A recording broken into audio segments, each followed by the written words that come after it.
어, 지난 시간에 그 무엇이냐 방정식과 부등식에서 3차 방정식에 대한 얘기까지는 마무리를 지었던 것으로 이론 설명은 끝난 것으로 했었었는데 맞죠?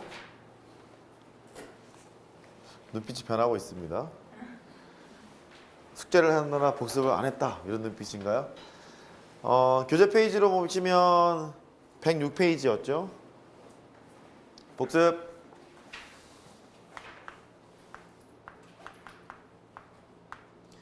지금 방부등식의 활용인데 여기서 지금 할 것은 방정식하고 부등식을 함수로 해석할 거야 이거였고, 방정식의 해가 함수에서 엑셀편 구하는 거잖아요. 엑셀편을 가지고 놀자 이런 얘기였죠.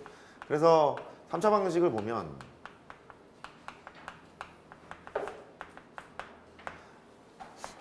근해 판별이라고 할게요. 근해 판별이라고 보자.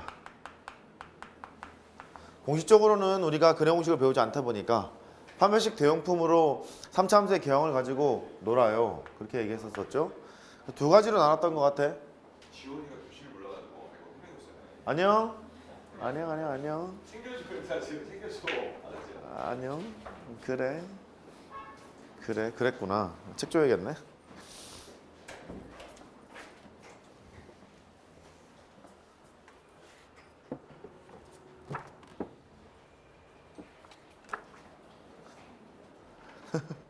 네 친구들이 널 버렸구나. 잠깐 보고 있어라. 이따 설명해 줄게. 일단 교재 106페이지 펴놓으시고 하면 돼. 그래. 그래서 fx가 3차함수. 보통 이렇게 할 거지 않니? fx는 0이라는 방정식이 있는데 얘를 함수로 해석을 할 거야.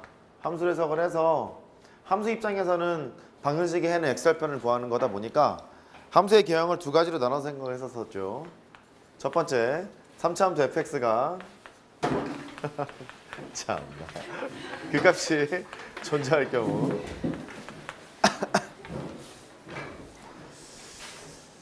삼차 함수가 그 값이 존재할 경우가 있고 존재하지 않을 경우가 있고 두 가지로 나눠서 했던 것 같아요.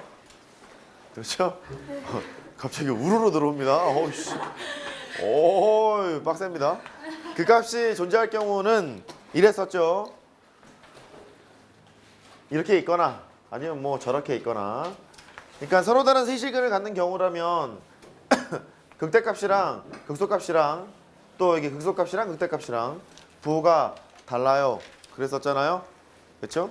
그래서 서로 다른 세 개의 시근을 갖는 경우를 이렇게 하기로 했죠. 극대값이랑 극소값이랑 부호가 다르다. 이걸로 대체해서 보자 라고 했던 것 같고, 지난 시간에 했던 거 복습이 안 써도 돼. 그 다음에 두 개의 시근을 갖는 경우라면 그래프가 이렇게 붙어 먹어 있거나 저렇게 붙어 먹어 있거나 둘 중에 하나였던 것 같아. 너는 극대가 함수값이 제로고요. 여기는 극소가 함수값이 제로잖니. 그래서 판별식 대형으로 극대값이랑 극소값이랑 곱한 것이 0이야. 이게 대형품을 쓰기로 했었죠. 그 다음에 당황할 수 있어요. 당황하지 마세요. 합니다. 얘가 이렇게 가거나 저렇게 가면 only one, 하나의 시근을 갖는 거잖아. 하나의 시근을 가질 때를 보면 극대 극소가 둘 다 음수에 있거나 그 다음에 극대 극소 둘 다 양수에 있거나 함수값이니까 이렇게 되는 거라서 극대값이랑 극소값이랑 곱한 것이 양수야. 이렇게 했던 것 같아. 기억나죠? 그 다음에 그 값이 존재하지 않는 경우를 보면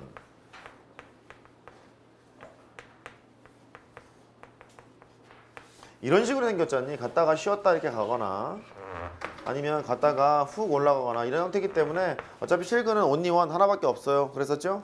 하나밖에 없는데 마침 이제 이 기울기의 최소값이 0인 경우 x축에 지나가는 경우는 3중근을 가질 수 있어 까지 얘기했던 것 같아. 한 개는 한 개인데 세 개가 똑같아서 한 개로 써놓고 3중근 이럴 수도 있어. 기억나죠? 그래. 방정식 얘기는 이제 이렇게 됐었고, 4차 방정식은 4차 함수의 개형이 너무나 많다 보니까 일일이 다 하기 그렇다. 그때그때 따라서 해봐야 한다. 그랬었죠? 그럼 방정식 문제 풀고 그 다음에 부등식은 그때 가서 하자고요. 곧 나오겠지만 106페이지 5-1번. 제가 어저께 하고 그저께 하고 맵장 떡볶이를 먹었었어요. 맵장 떡볶이. 매워요. 그렇습니다. 짱 맵더라고요. 한 번 먹고 힘들었는데 연타 먹으니까 많이 힘들더라고요. 망했습니다. 가 5-1번. 3차 방정식. x 세제곱 빼기 3x 제곱 빼기 9x 더하기 k는 0. 얘가 중근과 다른 한 개의 실근을 가지래. k 값의 합을 구하래. 이걸 해석하는 방법은 두 가지가 있어요. 지금이야 방금 했기 때문에 방금 저기 떠들었잖아요. 제가 떠들었기 때문에 할 수 있어 라고 저걸 이용할 수도 있어요. 3개월이 안 가요. 이게 3개월이 안 가기 때문에 두 가지 방법을 다 설명을 할게요. 일단 처음 중근과 한 개의 식을 갖겠다는 소리는 뭐 이런 얘기인 것 같아. 이게 x축과 만나는 것이 두 개밖에 없어요. 이런 얘기잖아요. 왜냐면 여기는 3차 방정식을 함수 해석할 예정이니까 얘를 fx로 놓고 방정식의 근을 x절편으로 해석할 예정이니 얘를 이제 살짝 그려보면 중근관계 실근이라고 뭐 이렇게 될지 저렇게 될지는 내가 잘 모르겠지만 둘 중에 하나는 얘기 아니에요. 그러면 극대값이 여기는 제로고 여기는 극소값이 제로니까 이렇게 할 생각인 거야. 극대값이랑 극소값 곱한 것이 0이야. 이렇게 할 생각인 거예요. 이렇게 할 수 있겠죠? 그래요. 이런 것도 이제 되고 일단 해볼까? 미분을 해볼게요. 미분을 해보면 3x 제곱 빼기 6x 마이너스 9는 0 이렇게 하겠죠? 도함수는 얘입니다.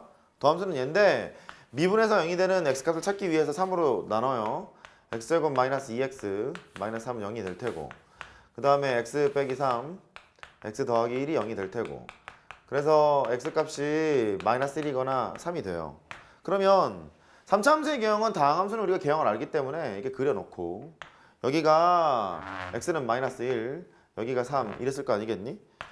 근데 중근관계식을 가지라는 소리는 x축이 여기에 있거나 또는 x축이 여기에 있거나 둘 중에 하나일 거란 말이에요. 일일이 따지지 않고 해보려면 방금 얘기한 것처럼 이럴 때는 극대값이 제로 이럴 때는 극소값이 제로 이렇게 되는 거 아니야? 보이죠? 그러니까 f의 마이너스 1이랑 f의 3이 0이 되는 지점을 가면 될 것 같은 거예요. 방금 저기 했던 것처럼. 괜찮으세요? 그래 이렇게 해도 좋다. 그럼 해요. f의 마이너스 1은 마이너스 1 빼기 3 플러스 9 더하기 k 이게 f의 마이너스 1이야. 일단 이렇게 해놓고 걔랑 f의 3 하면 없어지네요. 27이랑 27이 없어지고 마이너스 27 플러스 k 두 개 곱한 것이 0이 된다. 이런 얘기인가 봐. k 더하기 5 그 다음에 k 빼기 27 이게 0이 되는 거라서 k 값은 마이너스 5랑 27 이렇게 구하시면 되거든요. 근데 여기에서 k 값 합을 구하라고 했으니까 22 이렇게 하면 돼요. 근데 이게 3개월이 안 가. 그리고 미적분 2로 가잖아요. 그럼 이게 또 안 통해. 왜냐면 지금 스토리가 3차 함수는 개형을 내가 익숙하게 알고 있고 3차 함수에서만 얘를 가지고 놀기로 했잖아요. 3차 함수가 아니면 못 써먹는다는 얘기거든. 그래서 일반론적인 얘기가 필요해요. 여기까지 이해할 수 있죠? 그래. 근데 이것도 알아야 돼. 알기는 알아야 돼. 꼭 얘를 해야 풀 수 있는 문제가 아마 오늘 숙제를 하면서 혹은 내일 숙제를 하면 튀어나올 거예요. 어쨌든 이 방법을 일단 알고 있으셔야 하는데 보통은 이렇다. 식이 있어요. 그러면 fx는 gx 두 개의 함수로 찢어. 나눠. 분리를 해. 분리를 해놓고 나서 한쪽은 고정되어 있는 함수 한쪽은 움직이는 함수로 바꿔요. 움직이는. 그러면 이 식의 방정식의 해를 구하라는 소리는 y는 fx라는 함수랑 y는 gx라는 함수가 있는데 교점의 x좌표를 구하는 거와 마찬가지죠. 여기까지 이해할 수 있어요? 그러면 고정되어 있는 함수는 뭐 맘대로 그리세요. 3차를 그리든 4차를 그리든 아무 상관없어. 지금 문제에서는 이제 3차인 것 같으니까 이게 그렸죠. 그려놓고 나서 여기는 움직이는 함수를 되도록이면 둘 중에 하나로 택하세요. 상수함수를 택하시거나 아니면 1차 함수를 택하시거나